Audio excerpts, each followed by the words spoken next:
무조건 뚫고 올라가는 순간에 세계 경제에서 어느 나라든 위기가 발생을 했습니다. 그러면 2024년을 5.75%로 맞이할 겁니다. 국채 발행 좀 그만해. 돈 너무 많이 쓰고 있잖아. 대한민국 환율은 때를 뚫고 지나갈 수도 있다. 우리나라에 경제 정의가 존재하느냐? 저는 존재한다고 봐요. 어디에 있느냐? 헌법에 있어요.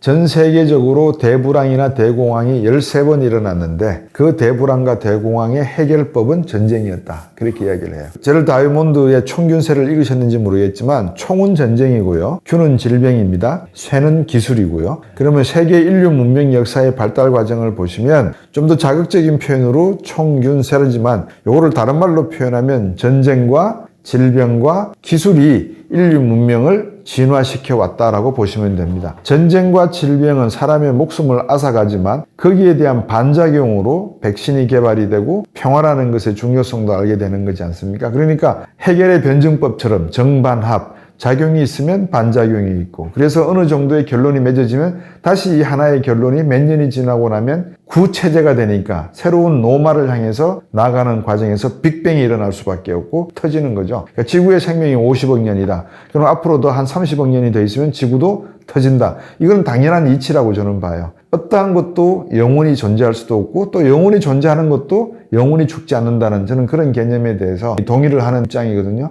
경기 침체를 극복할 수 있느냐는 질문을 받는데 오히려 경기가 단기적으로 상당히 어려워지겠죠. 침체를 극복할 수 있는 것보다는 경기 침체가 더 오래 갈 수밖에 없다. 그래서 한국 경제 말씀을 좀 드리면 지금 우리나라 금리가 3.5%잖아요. 미국 연준의 기준금리가 5.5%입니다. 많은 분들이 11월 달과 12월 달에 미 연준이 공개시장 회의를 하면 금리를 올릴까라는 질문인데 여러분들 제 이름으로 된 유튜브 방송 제가 잘 출연 안 합니다. 7개월 전에 뭐라고 말씀을 드렸냐면 미 연준의 기준금리는 6% 선이 열려있다라고 제가 말씀을 드렸어요.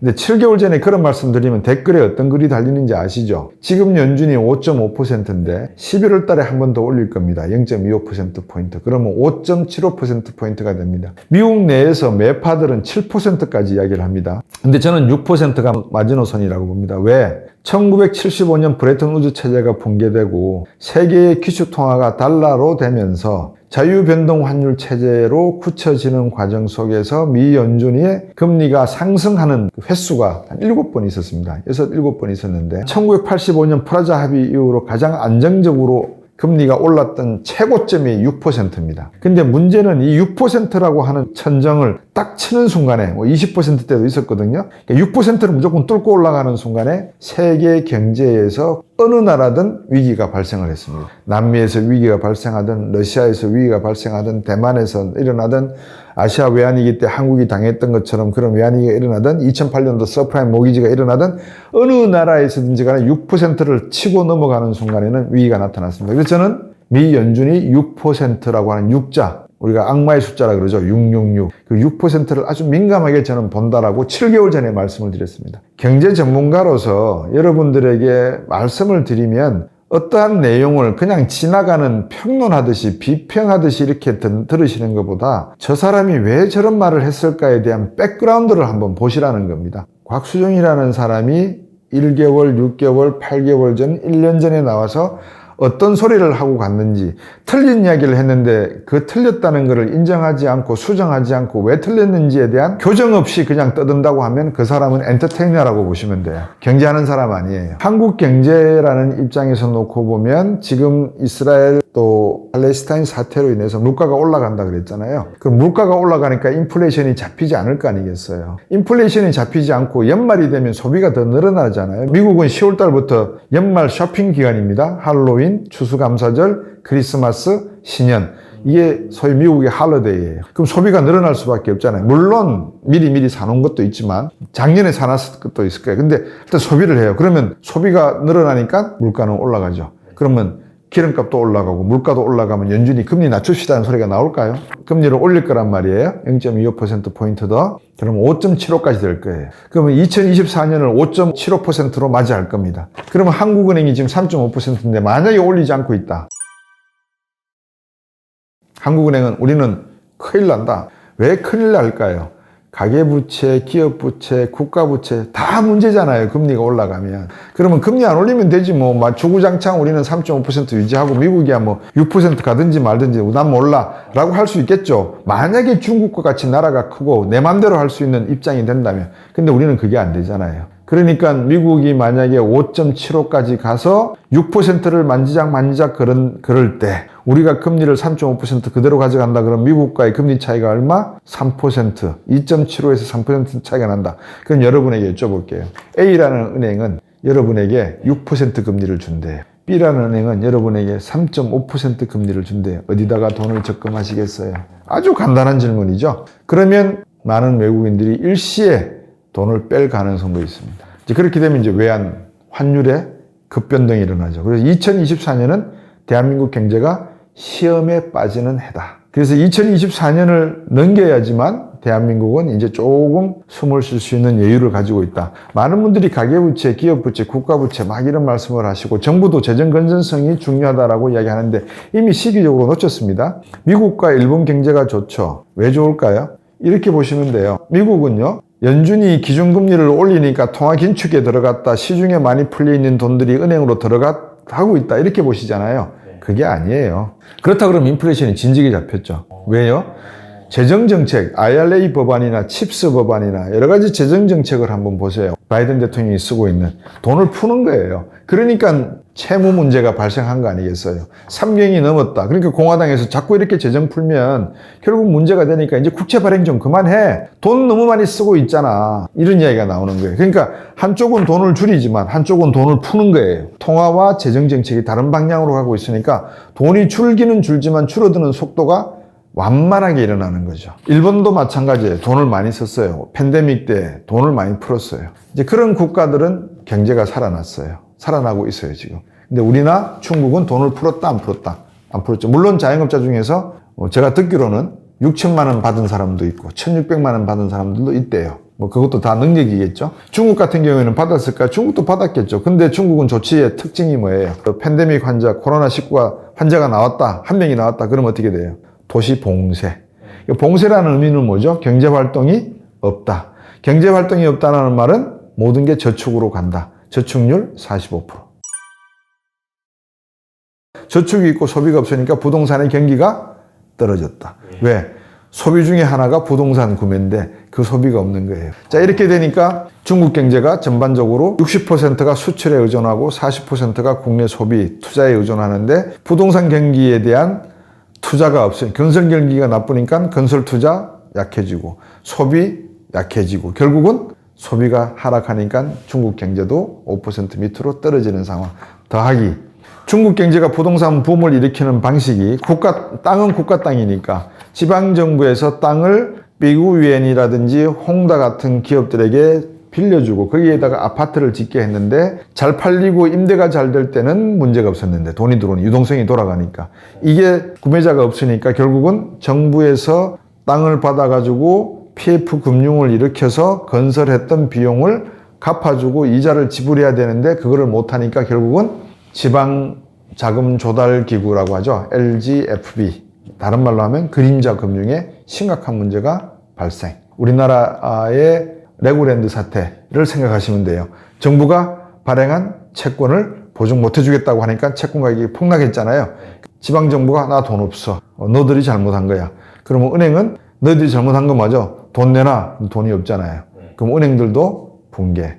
건설회사들도 붕괴. 자, 중국도 이런 상황. 그 다음에 미국과 한국과의 금리 격차가 2%에서 3%까지 날 가능성이 존재하는 상황. 우리나라 수출에 홍콩을 포함할 때 30%의 비중은 중국, 13%의 비중은 미국. 둘이 더하면 43%의 비중이 미국과 중국을 향한 수출. 그럼 미국 경제와 중국 경제가 동반 침체되거나 둔화되면 한국 수출은 둔화. 근데 정부는 수출, 무역 수지가 흑자로 돌아섰다. 이거는 불황형 흑자, 즉 수입을 많이 안 하니까, 재고가 많이 쌓이지 않으니까. 왜? 앞으로 팔릴, 소비될 것에 대한, 생산될 것에 대한 재료를 미리 가져와서 재고로 쌓아두는 게 있는데, 이 설비 투자도 없고 건설 투자도 없는 상황에서 누가 더 원재료를 재고로 놓아두겠어요. 그러니까 재고가 없으니까 수입이 주는 거죠. 그러니까 수출이 상대적으로 많아지니까 무역수지 흑자가 되는 거예요. 자, 이런 상황이 만약에 2024년도에 강하게 되풀이 된다면 대한민국 환율은 1350원에서 1450원대를 뚫고 지나갈 수도 있다라는 말씀을 드리는 겁니다. 그래서 이제 한국이 가지고 있는 것은 바로 이런 부채 문제. 기업 부채 중에서는 가장 중요한 게 부동산 PF 대출이겠죠. 아까 제가 말씀 중국의 그림자 금융과 같은 금융 쪽에서의 문제가 지금 잠재해 있다. 그러면 이제 우리가 무엇을 봐야 되나요? 정부가 이런 모든 문제점, 가계의 문제점, 기업의 문제점, 또 정부 스스로의 문제점을 너무나 잘 알고 있어. 그래서 이 내용을 가지고 통화정책, 아까 제가 그랬잖아요. 통화정책에서 어떻게 유동성을 마르지 않게 물을 조금씩 주더라도 옥수수와 쌀이 자랄 수 있도록 물을 논해댈 것이냐. 또 한쪽에서는 어떻게 하면 돈을 좀 풀어서 물이 급작스럽게 마르면 땅이 쩍쩍 갈라져가지고 농사가 안 되니까 이 상태를 그래도 가을 되면 제사라도 지내야 되니까 우리가 신경을 써야 된다. 여기에 대한 논의가 한국 경제 전반에 있느냐 없느냐 시청 여러분께서 판단하시면 됩니다. 경제 관련 방송을 여러분들께서 시청을 하실 때 종합적이지 않고 스타카토 끊어져서 제시를 한다 그러면 여러분들께서는 그 끊어진 것들을 여러 개 모아서 줄로 이으셔야 됩니다. 그 줄로 이어서 보셔야지 우리나라가 수출로 먹고 사는 나라다라는 말만 듣고 수출이 잘 된다 못 된다만 본다. 가계부채가 문제라니까 가계부채만 본다. 부동산 지금 집을 사야 돼요 말아야 돼요 이 문제만 본다. 경제는 그렇게 돌아가지가 않습니다. 제가 말씀드렸잖아요. 핵이 있으면 핵 주변에 전자가 돌고요. 이 핵은 쿼크, 양성자, 중성자 같은 미립자로 구성이 되어 있고요. 이 쿼크의 운동에 의해서 운동이라고 하는 것은 뭐를 내죠? 그렇죠. 열과 빛을 내죠. 그래서 여러분 옛날에 플라즈마 TV 아시죠? 이 쿼크라고 하는 입자가 6개의 색깔을 가지고 6개의 입자를 가지고 있고 3가지 색깔을 내거든요. 얘들이 부딪히면서 내는 색으로 TV 화면을 켜는 게 옛날에 플라즈마 TV예요. 너무 열이 많이 나니까 사라져 버렸죠. LED에게. 그죠? 그런 식의 기본 원리가 존재하는 거예요. 그러니까 이 기본 원리를 여러분들께서 경제에서 돌아가는 원리를 아시면 우리가 경제만 가지고 이야기할 수가 없구나. 만약에 우리가 폴란드에다가 무기를 수출했다. 이것만 가지고 우리가 돈을 벌었다. 이렇게 생각하면은 이거는 유치원생도 아니고 갓 태어나서 걸음마 하기 시작한 사람들이 이해해요. 폴란드에 수출을 하기 시작했다. 그럼 어떤 게 들어갈까요? 하나가 가지고 있는 방위산업에 있어서 우리의 원천 기술과 우리가 갖지 못한 원철 기술의 비중이 어떻게 되느냐. 100원을 팔면 우리가 얼마를 남기느냐. 로얄티로 미국 록히드나 미국 다른 방위산업체에 얼마나 기술료를 떼줘야 되느냐. 이런 걸 모두 다 감안해야 되는 게 하나. 삼성 갤럭시 12를 팔면은 700불짜리를 팔면 예를 들면 우리가 가져오는 거는 67달러예요. 근데 애플은 267달러를 가져와요. 그러니까 우리의 거의 4배 이상을 애플이 챙길 수 있는 이유는 순수익으로 기술이 있기 때문에, 원천 기술이 있기 때문에. 우리는 원천 기술이 없잖아요. 물건 하나를 팔아도 차 떼고 포 떼고 하면 우리가 가져오는 것은 극히 작다. 두 번째, 수출을 할 때는 그냥 하나요? 담보가 있어야 되잖아요. 담보는 뭐예요? 돈이죠. 그러면 금융을 어디서 일으켜요? 아마 우리나라 수출은행이나 산업은행에서 담보를 제공을 했을 수도 있다. 만약 그렇게 판단을 하면 이거는 우리가 마치 원조 주듯이 무기를 주고 거기에 대한 대금은 수출은행과 산업은행에서 장기 저리로 폴란드를 빌려줘서 우리가 받았든지 하는 경우도 있을 겁니다. 그러니까 그거는 폴란드의 부채죠. 돈은 우리가 가지고 있는 돈이지만 이제 그런 식으로 무기 수출이 이루어졌다는 점도 해석이 가능하다. 그러니까 제가 드리는 말씀의 핵심은 그겁니다. 뭐 그런 디테일에 대한 내용보다도 경제는 사회과학이잖아요. 그러니까 사회과학 중에서 종합적 예술이라고 불리는 게 경제학입니다. 정치, 사회, 지리, 심리, 인문 이런 모든 내용들을 여러분들이 통섭하셔야 돼요. 왜냐? 빅토르 위고의 레 미제라블을 소설을 보시면 그 당시의 시대적 배경이 프랑스 혁명기간이잖아요. 프랑스 혁명기간인 왜 발생했을까? 산업혁명이 프랑스로 전이되면서 산업혁명 자체의 문제, 분배의 문제를 가지고는 칼 마크스와 엥겔스가 사회주의 경제체제를 이야기했지만 정치체제를 놓고 인권을 탄압하고 사람 목숨을 노예 취급하는 그 장면을 보고는 프랑스가 왕정에서 공화정으로 넘어가는 혁명을 일으키거든요. 그 과정이 권리장전, 영국의 권리장전으로 다시 영향을 주고 그래서 서구 사회에서 일어나는 산업혁명에 의해서 그럼 산업혁명은 왜 일어났죠? 그냥 제임스 와트의 전기기관 발명으로 대량 생산이 가능해졌다. 가내수공업이 이제는 대량 생산이 가능해졌으니까 이게 혁명이다. 맞는 이야기죠. 근데 핵심은 그게 아니에요. 뭐였죠? 저는 그렇게 봅니다. 드디어 신은 죽었어요. 옛날에 고대 그리스 로마 시대에 생각하던 원자의 개념과 근대에 들어서서 원자의 개념은 판이하게 틀립니다. 이제 사람들이 원자의 개념을 알게 되었거든요. 실험을 통해서. 빛이라는 게 입자와 파동이라는 것을 알게 되었어요. 입자토는 파동이 될 수 있다는 거. 그러면 과거에 신은 뭐라고 표현했죠, 스스로? 나는 빛이다 그랬잖아요. 근데 그 빛이 알고 보니까 입자예요. 그리고 파동이에요. 그러면 입자와 파동이 운동을 하는 거예요. 그러니까 이 입자와 파동이 운동을 하면서 나타내는 빛, 우리가 볼 수 있는 빛의 수가 정해져 있다는 것. 볼 수 없는 빛이 얼마나 많아요. 이 레이라고 하는 게. 우리가 요즘 방사능 오염 그러는데 알파선, 감마선, 베타선, FM 주파수, 그러니까 마이크로 오븐이라 그러죠. 전자레인지의 주파수 다 레이잖아요. 이거 다 빛이에요. 이 빛이 뭐로 변한 거예요? 파동으로 변하는 거예요. 파동은 뭘 일으켜요? 에너지를 일으키잖아요. 그러니까 이런 내용들이 근대과학에서 툭 튀어나온 거예요. 누가? 아이작 뉴턴이 중력이 있네. 만류 인력의 법칙이 있네. 이거를 미적분으로 풀어내고 수학이라고 하는 물리 영역의 도구를 가져옴으로 해서 신이 말하던 고대 원시 시대에 불이 나고 천둥이 번쩍하고 이거는 도저히 인간으로서는 밝힐 수 없는 하늘만이 알 수 있는 신만이 알 수 있는 내용이라고 생각했던 것들이 인간이 이제 알아낸 거예요. 왜 구름이 부딪혀서 양극과 양극이 부딪혀서 천둥 번개가 나고 음극과 양극이 부딪혀서 비가 우박이 내리고 이 비밀을 알아낸 거예요. 그러니까 신은 이제 니체가 말했다시피 죽은 거죠. 그러니까 과학이 종교를 뛰어넘기 시작을 해요. 근데 그 싹이 어디서 시작되느냐? 르네상스 운동에서부터 시작이 됐거든요. 르네상스가 인권이잖아요. 사람의 권위, 충수의 본근이 무너지는 시점이에요. 그만큼 사람은 인간의 본능과 직관에 충실한 생명체예요. 그래서 여러분들께서도 어떤 유튜브 방송을 보시고 어떤 분야의 전문 분야의 방송을 들으시더라도 이 방송은 하나의 개인이 만들어내는 채널입니다. 그러니까 입증된 것도 있고 입증되지 않은 것도 있고. 따라서 여러분들은 이런 입자들, 그러니까 저도 하나의 입자에 불과한 거죠. 입자가 만들어낸 이런 파동들을 보시고 얘는 선순환을 만들어내는 좋은 성질의 파동이구나. 아니야, 얘는 잘못된 파동이야. 이런 판단을 여러분들이 하실 수 있어야 된다는 거예요.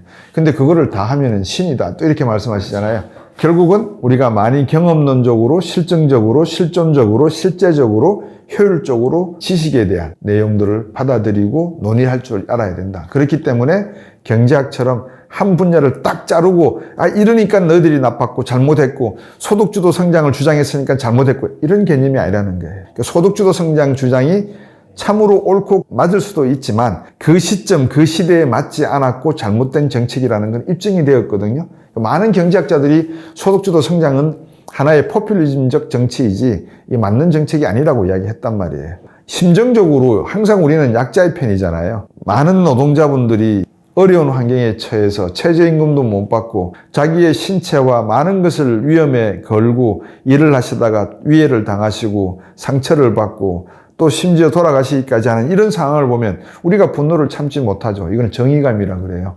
여러분들 한때 광분하셨죠? 마이클 샌달의 정의란 무엇인가? 제가 대학교 때 존 롤스 하버드대 교수가 정의란 무엇인가 책을 냈었어요. 그 정의는 무엇일까를 가지고 우리가 경제활동을 하는 거예요. 그 정의를 공정, 공평, 평등, 자유, 박애 이런 단어로 편집해서 편곡해서 여러분께서 만들고 들고 하시는 거예요. 그거는 시대 변화라는 거죠. 그러면 말이 길어지는데 이렇게 말씀을 드릴게요. 우리나라에 경제 정의가 존재하느냐? 저는 존재한다고 봐요. 어디에 있느냐? 헌법에 있어요.